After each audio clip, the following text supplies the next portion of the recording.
Indications pour la correction de cette fiche 3. Alors déjà j'ai noté 1, 2, 3, ce qui correspond aux 3 manières de noter les pentes ici. Donc si je prends ce cas-là, j'ai mesuré la distance horizontale, la distance verticale, j'ai divisé la distance verticale par l'horizontale. Je trouve 1, je multiplie par 100 pour avoir du pour 100.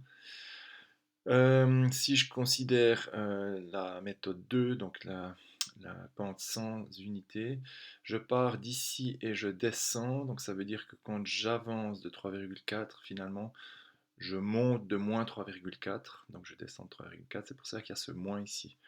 Et puis ça me permet d'avoir une pente négative, ce qui est bien le cas. Et puis l'angle, bah évidemment, je pose mon rapporteur ici, je mesure l'angle et j'ai 45 degrés.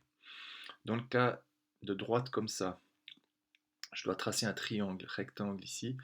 Alors le triangle rectangle, on l'a tous fait différemment, j'imagine, mais les rapports de longueur et de hauteur restent les mêmes. Donc on devrait tous avoir quelque chose proche de 253% ou 2,53 pour la pente sans unité. Et c'est à peu près 69 degrés. Je dis à peu près parce que c'est assez précis la mesure, mais on peut avoir des petites différences. Voilà. Et ici, ce qui est important, c'est dans ce cas d'un graphe, c'est mesurer, alors là, ce qui est important, c'est la différence de hauteur et la différence de longueur. Le delta prend tout son sens.